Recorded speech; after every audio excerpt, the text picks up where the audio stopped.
Faut-il s'abonner à ChatGPT+ ou pas? J'avais déjà fait une vidéo sur la chaîne au moment de la sortie de cet abonnement premium à ChatGPT et depuis je l'ai utilisé et vraiment tous les jours pendant 6 mois, et dans cette vidéo, je vais vous donner mon avis complet pour répondre à cette question. Il y a des avantages, clairement, mais il y a aussi beaucoup d'inconvénients à ChatGPT+, et on va vraiment tout balayer. À la fin de la vidéo, je vous ferai une synthèse selon différents contextes pour que vous puissiez prendre votre décision, vous abonner ou non à ChatGPT+. Je ne vous mens pas, voici la capture écran. Je suis abonné à ChatGPT+ depuis le 14 mars 2023, ce qui me permet d'aborder directement l'aspect tarif de ChatGPT+, parce que c'est une question, c'est un budget. ChatGPT+, si vous vous abonnez, vous coûtera 20 $ par mois, donc avec le taux de change actuel à l'heure à laquelle j'enregistre cette vidéo, on tourne à 18-19 € par mois, ce qui est pas négligeable clairement. Alors est-ce que ça vaut le coup? Est-ce que payer 20 $ par mois vaut le coup pour utiliser ce ChatGPT+ Premium? Eh bien c'est ce qu'on va regarder ensemble. Pour accéder à ChatGPT+, si vous ne le savez pas, il vous suffit d'aller sur votre compte ChatGPT en bas à gauche de l'écran et vous allez avoir une rubrique My Plan dans laquelle vous allez pouvoir vous abonner à ChatGPT+. Et clairement, un des gros avantages et la raison sans doute pour laquelle vous pourriez être tenté de vous abonner à ChatGPT+, eh bien c'est la possibilité d'utiliser le modèle GPT-4. Si vous êtes un utilisateur gratuit de ChatGPT, vous n'avez uniquement accès qu'au modèle GPT 3.5. Et là, clairement, on va pouvoir tester ça en live. Le modèle GPT-4 est nettement plus performant dans ses réponses, il vous apporte des résultats, des réponses bien plus qualitatives, et sur la page de vente de GPT-4 que je vous partagerai dans la description, je trouve que c'est vraiment bien fait en termes de comparaison. En fait, ce qu'ils ont fait OpenAI, c'est qu'ils ont fait passer différents examens à GPT 3.5 et à GPT-4, et on remarque donc du coup généralement en vert des résultats plus satisfaisants pour GPT-4 que sur GPT 3.5. Je vous laisserai aller voir tout ça en détail parce qu'il y a les tableaux vraiment avec les données précises pour vous rendre compte des différences de performance. Mais nous, ce qu'on va faire clairement ici pour que la vidéo soit le plus agréable possible et que vous puissiez aussi vous rendre compte de la performance des deux modèles, ce qu'on va faire, c'est qu'on va utiliser le modèle GPT 3.5 pour un premier texte dans lequel on va demander à ChatGPT de rédiger un article sur les étapes à suivre pour bien choisir une voiture électrique. Alors si vous suivez la chaîne, vous le savez, il y a de meilleures méthodes pour obtenir des résultats pertinents avec ChatGPT, c'est ce qu'on appelle l'utilisation des prompts. J'ai fait un tuto complet qui s'affiche à l'écran et qui sera en lien dans la description. Si vous ne l'avez pas vu, allez jeter un œil, ça vous permettra de tirer pleinement profit de votre ChatGPT, que ce soit le gratuit ou le payant. Donc ce prompt, il n'est pas parfait, mais pour l'exemple, ça va suffire. On va lancer la machine et donc là, vous allez voir, la réponse apparaît assez rapidement. C'est quand même un point fort de GPT 3.5 par rapport à GPT-4, ça vous allez pouvoir le constater juste après. GPT 3.5 est plus rapide. Par contre, en termes de compréhension de la demande et en termes de précision, pertinence dans la réponse, eh bien là, on va pouvoir analyser ça ensemble. Vous allez voir qu'il y a un vrai écart. Donc là, c'est la réponse de GPT 3.5. Donc on voit, il y a un titre, les étapes essentielles pour choisir la voiture électrique parfaite. Et ensuite, on le voit qu'il y a 7 étapes qui sont rédigées, en tout cas décrites d'une manière assez concise. Et donc, quand on fait la même demande auprès de GPT-4, vous le voyez en haut de l'écran, eh bien regardez comment ça se passe. Déjà, la réponse, vous pouvez le constater à l'écran, elle est déjà plus longue à venir. La rédaction est nettement moins fluide que sur GPT 3.5. Par contre, vous pouvez aussi vous en rendre compte dès maintenant, la réponse est bien plus pertinente, ne serait-ce que sur la mise en page, puisqu'on a un gros titre ici, le titre de notre article. On a des sous-titres pour les différentes étapes pour bien choisir sa voiture électrique. On a l'utilisation des listes à puces qui vont permettre de proposer une lecture bien plus fluide au lecteur. Donc là, en termes de performance pure, GPT-4 est nettement au-dessus de GPT 3.5. Donc sur cet argument, sur ce point très précis, mieux vaut avoir un abonnement ChatGPT+ que la version gratuite de ChatGPT. Le deuxième argument que je souhaitais vous présenter, eh bien, c'est qu'en tant qu'abonné à ChatGPT+, vous allez le voir ici quand je vais aller dans mon plan, ChatGPT+, j'ai la possibilité d'accéder en priorité à certaines fonctionnalités en bêta test, des fonctionnalités avancées comme notamment la recherche sur Internet, on y reviendra un tout petit peu plus tard dans la vidéo, la fonctionnalité plugins qu'on va voir juste maintenant et une autre fonctionnalité qui s'appelle Advanced Data Analysis qui est vraiment incroyable. Donc ça c'est un vrai avantage pour différentes raisons parce que déjà ces fonctionnalités supplémentaires elles vont vous permettre de faire plus de choses avec ChatGPT. Vous allez pouvoir faire des analyses, vous allez pouvoir créer des documents, vous allez pouvoir même pourquoi pas créer des vidéos, bref faire tout un tas de choses avec ces fonctionnalités. Et l'autre argument en faveur un petit peu de ChatGPT+ pour ce point des bêta features, des fonctionnalités en priorité, c'est qu'en fait, du coup, vous allez avoir un avantage par rapport aux autres utilisateurs. Vous allez prendre en main les nouvelles fonctionnalités avant tout le monde et vous allez acquérir des compétences que les utilisateurs gratuits ne peuvent pas acquérir aujourd'hui. Donc ça, vraiment, si vous souhaitez faire de l'intelligence artificielle une compétence clé dans votre carrière, utiliser ces fonctionnalités avant tout le monde, oui, c'est un avantage concurrentiel assez intéressant. Et donc, la première chose que je souhaitais aborder avec vous dans cet abonnement de ChatGPT+, eh bien, c'est la possibilité d'utiliser des plugins et vous allez voir des plugins donc qui sont des extensions pour faire plus de tâches sur ChatGPT. Il y en a vraiment un grand nombre. Hein. Si vous allez ici dans la rubrique All pour voir tous les plugins, voilà, il y a 113 pages avec environ 8 plugins par page, donc ça nous fait quasiment 900 plugins et on arrivera vers les 1000 plugins d'ici quelques semaines maintenant. Et il y a des plugins vraiment pour tout, pour faire de l'automatisation, pour traiter des PDF, pour développer des applications ou des sites internet, pour faire des recherches sur le web. Donc voilà, il y a vraiment plein de choses ici. Si le sujet des plugins vous intéresse, je ne vais pas le détailler dans cette vidéo qui est une vidéo avis sur ChatGPT+, mais voilà, moi les plugins, je les utilise vraiment au quotidien. J'ai fait une playlist complète sur la chaîne que vous allez avoir juste ici. Voilà, il y a des vidéos là-dessus sur les principaux plugins, sur les combinaisons de plugins, parce que c'est ça aussi qui est intéressant avec cette fonctionnalité, c'est qu'en fait vous avez la possibilité de les combiner. Vous avez la possibilité de combiner jusqu'à 3 plugins, donc on pourrait faire des combinaisons comme celles que vous avez sous les yeux pour réaliser des tâches très complexes. Donc ça vraiment j'en parle dans les vidéos qui s'affichent à l'écran et moi je les utilise vraiment au quotidien ces plugins et j'ai mes combinaisons que je vous partage sur YouTube et que je vous partage dans mes formations qui me permettent de gagner du temps énorme et de réaliser des tâches de manière automatisée. Donc voilà, le potentiel est très intéressant là-dessus. Et là c'est pareil, si vous utilisez l'intelligence artificielle dans votre quotidien, si vous avez des tâches rébarbatives aussi à faire dans votre boulot, et bien d'utiliser des combinaisons de plugins pour automatiser ces tâches, bien évidemment le retour sur investissement pour les 20 $ investis dans l'abonnement de ChatGPT+ se récupère assez rapidement. L'autre chose que je souhaitais évoquer avec vous, c'est la possibilité d'utiliser une fonctionnalité qui s'appelle Advanced Data Analysis. Avant cette fonctionnalité, il y a encore quelques jours, elle s'appelait Code Interpreter et cette fonctionnalité, elle est incroyable. Elle va vous permettre, via le petit plus que vous avez juste ici dans la barre de chat, de télécharger tout type de fichiers, des fichiers Excel, CSV, PDF, des images, etc. Bref, n'importe quel format de fichier et de traiter ces fichiers avec ChatGPT. Vous allez pouvoir retoucher des images, vous allez pouvoir retoucher des vidéos ou même créer des vidéos, vous allez pouvoir synthétiser des PDF, synthétiser des présentations aussi PowerPoint, pourquoi pas, etc.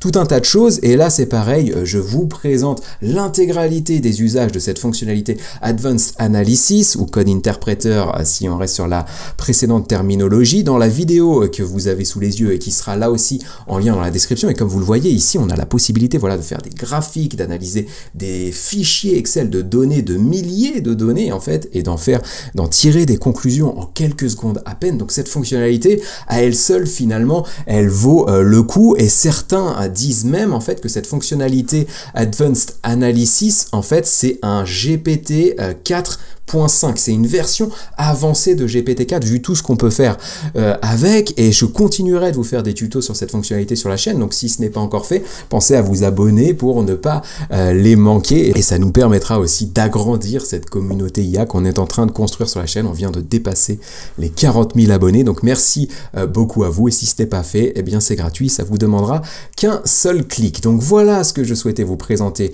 sur les bêta features qui sont disponibles en tant qu'abonné ChatGPT+.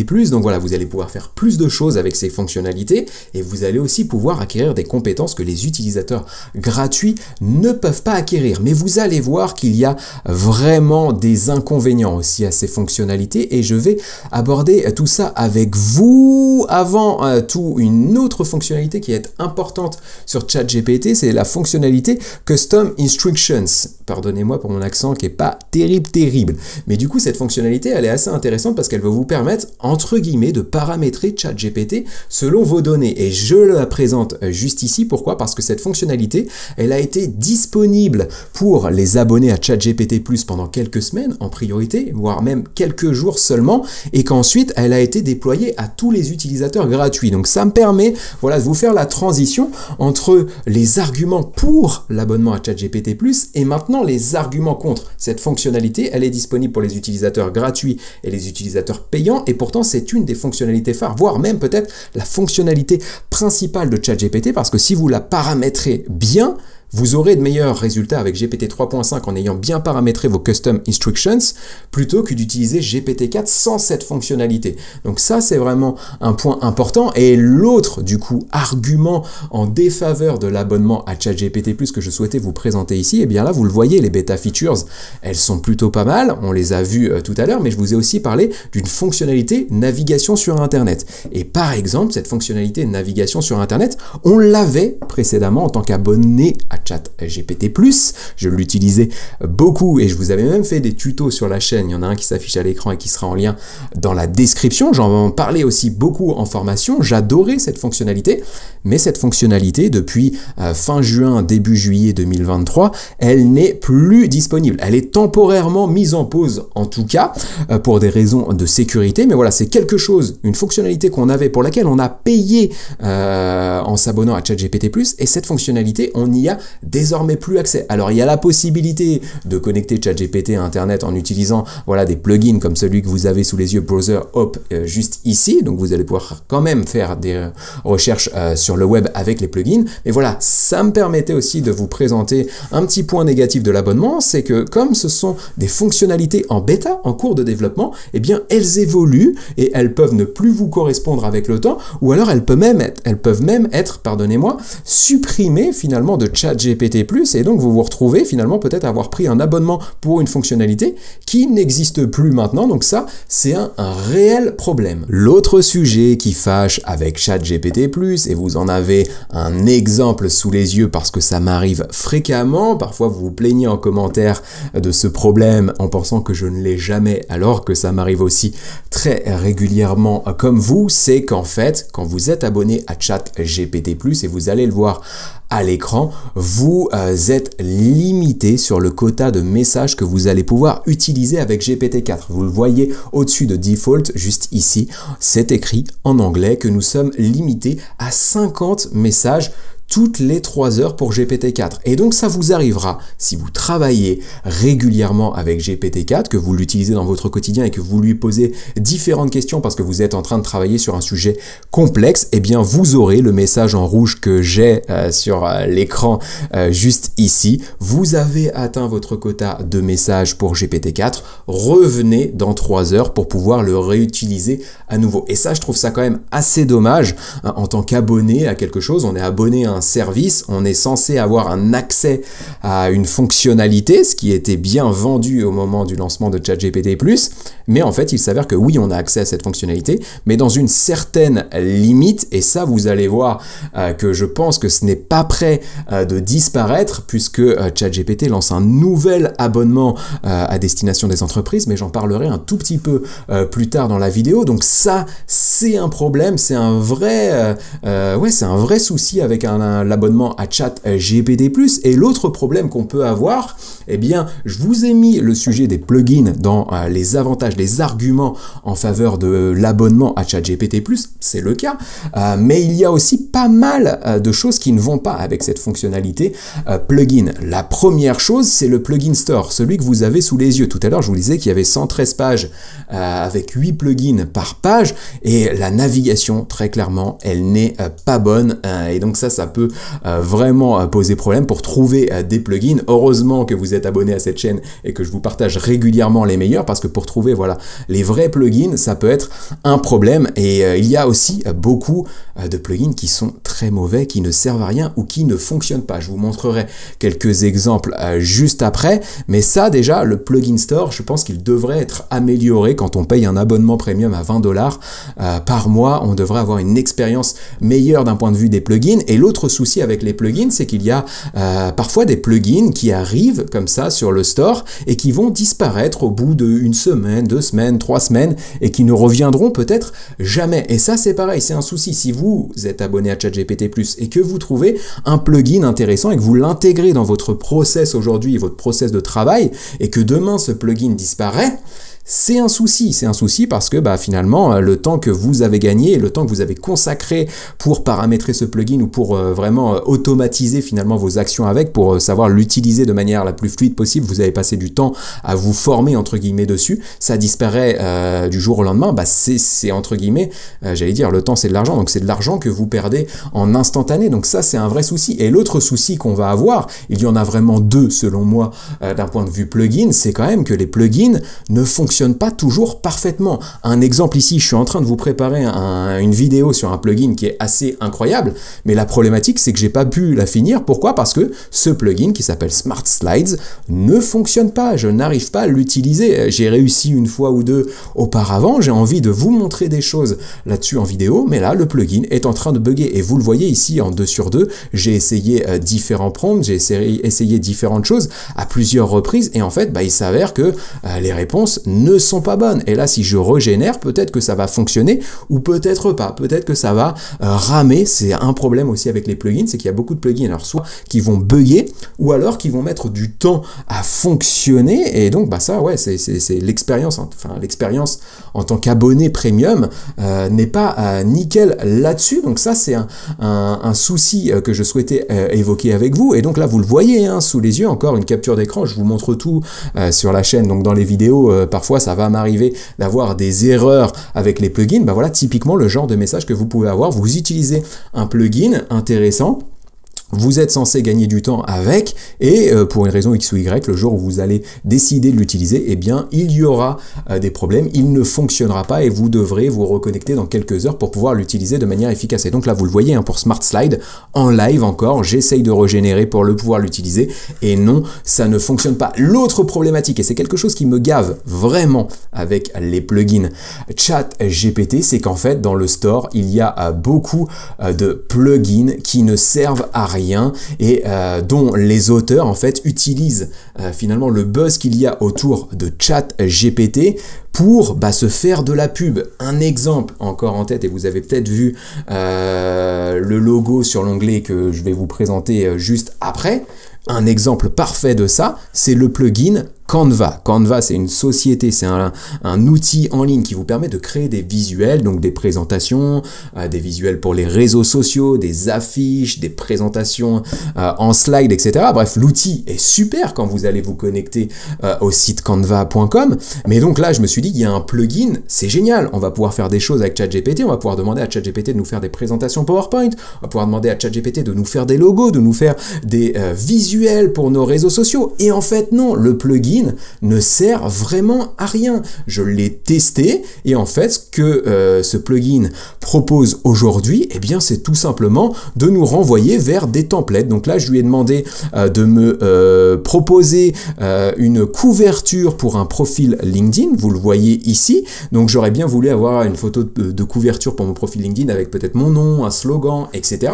Donc là, en fait, il me dit, OK, je vais te proposer différentes templates. Donc là, il m'en propose plusieurs qui sont plutôt pas mal. final, je me dis, tiens, le troisième est plutôt pas mal. Donc si on pouvait changer la photo et mettre mon slogan juste ici, ça pourrait me faire gagner un temps fou. Donc je lui demande et en fait il me dit non, on peut pas. Donc il me fait une proposition de texte, mais il me dit vous allez devoir vous rendre sur ce lien et on va y aller juste ici. Mais en fait ce que je vais devoir faire, c'est que je vais devoir tout modifier moi-même. Mais quel est l'intérêt de faire ça quand on arrive sur Canva et qu'on a la possibilité finalement directement ici, je vais vous le montrer en live finalement, d'aller ici sur LinkedIn, je vais taper bannière et vous allez voir en fait donc bannière LinkedIn, ou je vais faire bannière Twitter parce que je vais pas perdre de temps à chercher ça, et en fait vous le voyez, les templates je les ai juste ici, donc en fait je peux les prendre et puis je peux changer le texte directement ici. Ce plugin ChatGPT Canva, c'est une daube sans nom, donc payer pour ça, c'est dommage. Et donc je pense que parmi tous les plugins qu'on retrouve dans le store, donc quasiment les 1000 plugins qui sont disponibles à l'heure à laquelle j'enregistre cette vidéo, il y en a peut-être 900 qui ne servent à rien, qui sont soit des coups de pub, ou soit des plugins qui sur le papier sont plutôt pas mal, comme celui que je vous présentais juste ici, Smart Slides par exemple, mais qui ne fonctionnent pas, ou en tout cas qui ne fonctionnent pas de manière durable ou suffisamment fréquente pour qu'on les intègre dans notre quotidien. J'ai un autre problème avec ChatGPT et surtout l'abonnement à ChatGPT+, c'est que aujourd'hui, en tout cas, l'environnement ChatGPT est vraiment renfermé sur lui-même. Il n'y a pas la possibilité vraiment de synchroniser les choses avec différents outils, et là ça me permet finalement d'aborder le sujet des alternatives à ChatGPT. Vous le voyez, vous le savez si vous suivez la chaîne, j'ai fait une playlist complète là que vous allez avoir sous les yeux où je vous présente des outils alternatifs comme par exemple Bing Chat ici qui vous permet par exemple via une photo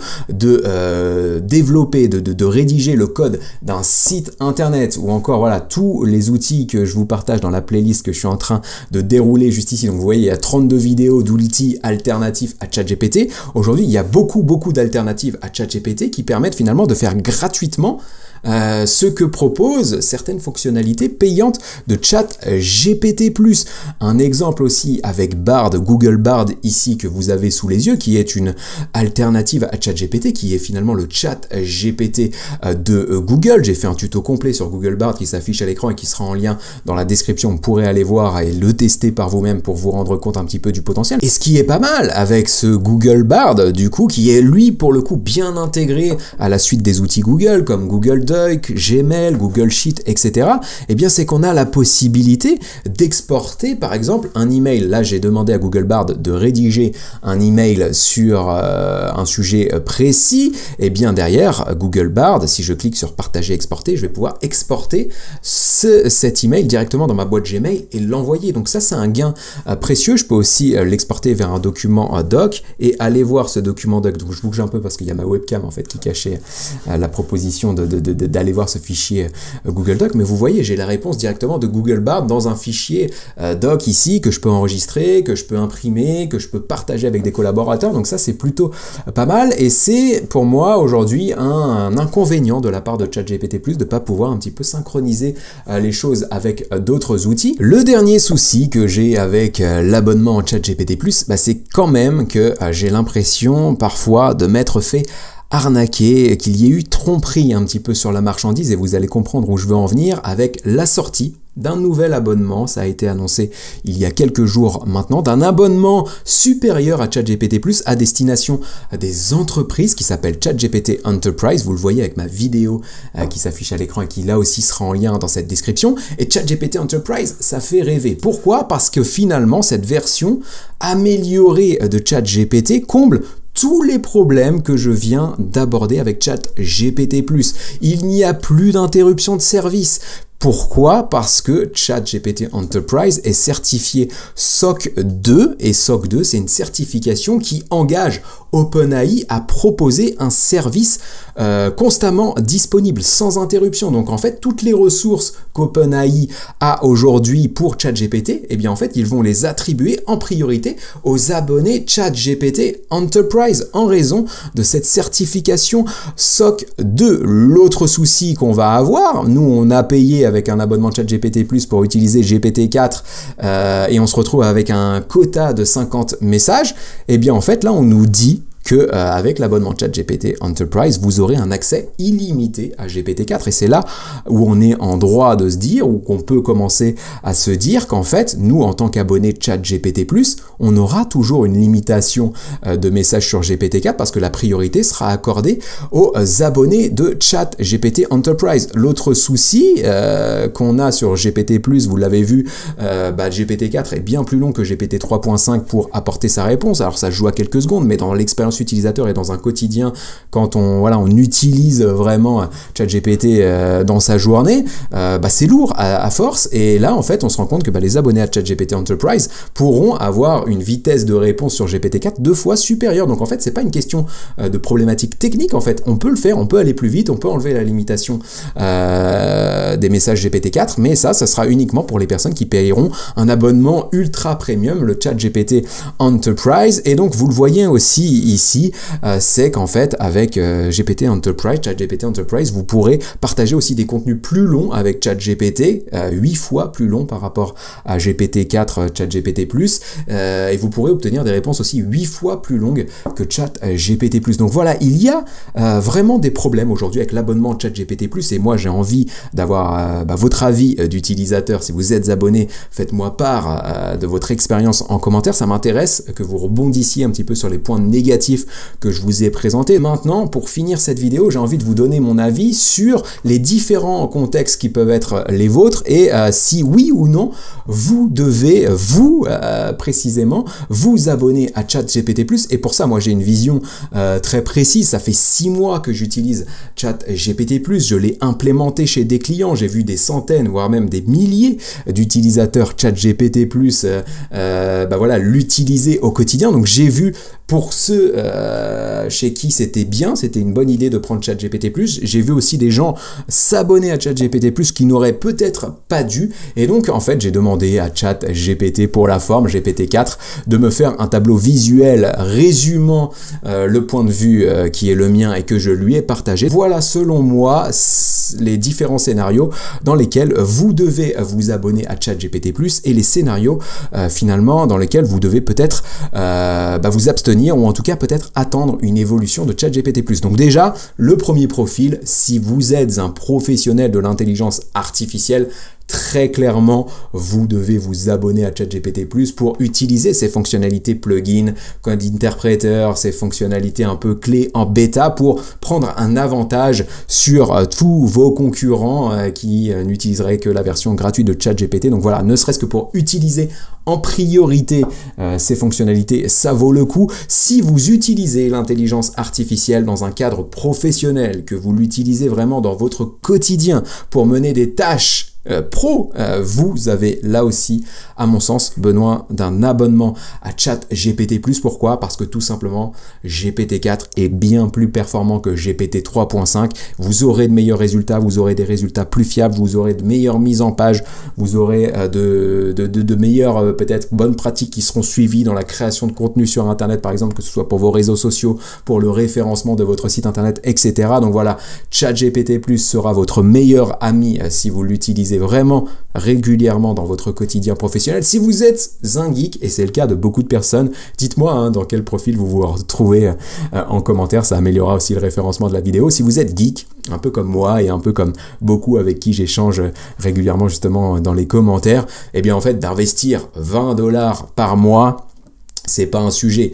Plutôt que d'investir dans Netflix ou d'investir dans les jeux vidéo comme FIFA ou que sais-je, ChatGPT c'est dans le même ordre un petit peu de prix, ça va vous permettre de jouer avec, ça va vous permettre de tester des choses si vous êtes étudiant ou que vous êtes en début de carrière et que vous avez cette fibre geek, et bien d'utiliser ChatGPT+, ses nouvelles fonctionnalités, etc. Ça pourrait aussi vous permettre d'avoir des compétences précises sur ce sujet et peut-être d'augmenter votre employabilité ou votre compétitivité si vous souhaitez vous lancer en freelance. Donc voilà, dans ces trois profils là, vous pouvez vous abonner, ou vous devez même peut-être vous abonner à ChatGPT+. Maintenant, en revanche, si vous faites partie des 2 derniers profils, je pense que l'abonnement à ChatGPT+ n'est pas obligatoire et que même vous devez vous abstenir. Si vous n'êtes pas dans ces 3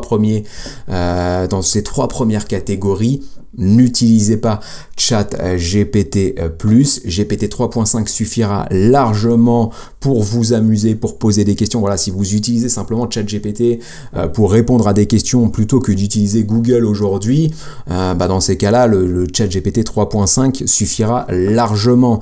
L'autre chose aussi, on a parlé des alternatives. Si vous n'utilisez pas l'IA dans un cadre professionnel, vous pouvez utiliser des alternatives comme Google Bard, Bing Chat, Claude, qui sont nettement moins performantes aujourd'hui en termes d'IA par rapport à GPT-4, donc la version payante de ChatGPT, mais ça suffit, on peut tester des choses, il y a des fonctionnalités intéressantes aussi sur ces outils, donc voilà, testez-les, montez en compétences et ça vous permettra vraiment de faire des choses cool sans avoir à dépenser $1 ou €1 chaque mois. L'autre profil qui peut être intéressant, c'est que si vous êtes à l'aise avec l'informatique, eh bien vous avez la possibilité d'utiliser GPT-4 sur le Playground d'OpenAI. Donc là, j'ai fait un tuto complet pour utiliser GPT-4 de cette manière. Il s'affiche à l'écran, il sera en lien dans la description. Et ce qui est bien avec le Playground d'OpenAI, eh bien c'est qu'en fait, vous allez avoir une facturation à l'usage. Et donc, si vous utilisez très peu finalement l'intelligence artificielle aujourd'hui, que vous voulez un petit peu le tester par curiosité ou que vous voulez l'utiliser sur des tâches très ponctuelles, eh bien d'être facturé quelques centimes à chaque fois que vous allez l'utiliser sera bien moins coûteux que d'être abonné à ChatGPT+ et de payer $20 par mois. Voilà ce que je souhaitais vous présenter. Donc mon avis à moi, il est partagé, il est mitigé vraiment avec ChatGPT+. Je pense qu'aujourd'hui, il n'y a pas trop de concurrence sur ce niveau premium d'intelligence artificielle. Donc moi, en tant que professionnel d'IA, je n'ai pas trop le choix que de prendre un abonnement à ChatGPT+, peut-être en attendant l'abonnement ChatGPT Enterprise. J'en ai parlé dans la vidéo tout à l'heure. Donc moi, voilà, je suis un petit peu contraint de l'utiliser. Il y a vraiment de beaux avantages et je vous en parle régulièrement sur la chaîne. Les plugins qu'on peut utiliser, on peut faire vraiment des choses incroyables, automatiser des choses incroyables avec ChatGPT. Donc tout ça vaut le coup. J'arrive à avoir du retour sur investissement. Moi, les $20 par mois, c'est rien par rapport à ce que j'arrive à récupérer en termes de temps et en termes de valeur finalement sur les contenus que je peux créer avec l'intelligence artificielle notamment, mais je suis aussi frustré. Et là, par exemple, peut-être que ça s'est senti dans la vidéo, mais je voulais travailler vraiment de manière productive aujourd'hui, vous préparer tout un tas de tutos pour la chaîne YouTube. J'avais des idées de plugins, j'avais des idées de prompts et en fait, je me suis retrouvé avec la limite de messages, je me suis retrouvé avec des plugins qui ne fonctionnent pas et ça, au quotidien, c'est quand même très barbant, ce qui me fait dire que si demain, Google Bard ou un autre commence un petit peu à rattraper son retard et qu'il y a un abonnement premium qui arrive, je pense que je le testerai, que je comparerai les deux et que je pourrais peut-être envisager de me désabonner de ChatGPT+. Donc voilà, on verra. Suivez-moi toujours sur la chaîne pour vous tenir au courant de ça. Je pense aussi que ChatGPT+ va évoluer, va s'améliorer au fil de l'eau. Comme on l'a dit aussi, c'est un point positif, c'est aussi un point négatif, mais ce sont bien souvent des fonctionnalités en bêta qui sont en cours de développement, qui ne sont pas encore définitives en fait, qui sont proposées dans l'abonnement ChatGPT+. Donc ces fonctionnalités, quand elles seront totalement abouties, qu'elles seront terminées, qu'elles seront parfaites, le potentiel sera vraiment incroyable. Donc voilà, je suis moi-même un peu parfois indécis sur l'abonnement à ChatGPT+, donc n'hésitez pas à me partager votre avis en commentaire, ça m'intéresse vraiment de savoir ce que vous en pensez. Si vous êtes abonné, voilà, quel est votre retour d'expérience, depuis combien de temps vous l'utilisez et est-ce que vous êtes satisfait, quels sont les plus, les moins pour vous. Si vous n'êtes pas abonné à ChatGPT+, est-ce que cette vidéo vous a plutôt donné envie de vous abonner ou au contraire vous a plutôt freiné dans votre abonnement? Là aussi, ça m'intéresse. C'était Ludo, j'en ai fini pour ce test, cet avis sur ChatGPT+. Je vous dis à très bientôt pour une prochaine vidéo dans laquelle je vous partagerai des astuces, des tutos, des démos, de nouveaux outils, des actus aussi autour de l'IA, avec toujours la même ambition, celle de vous donner toutes les clés pour que vous puissiez profiter des opportunités que l'intelligence artificielle engendre. Et vous le savez, si vous me suivez, ces opportunités, elles sont très nombreuses. À très bientôt. Ciao.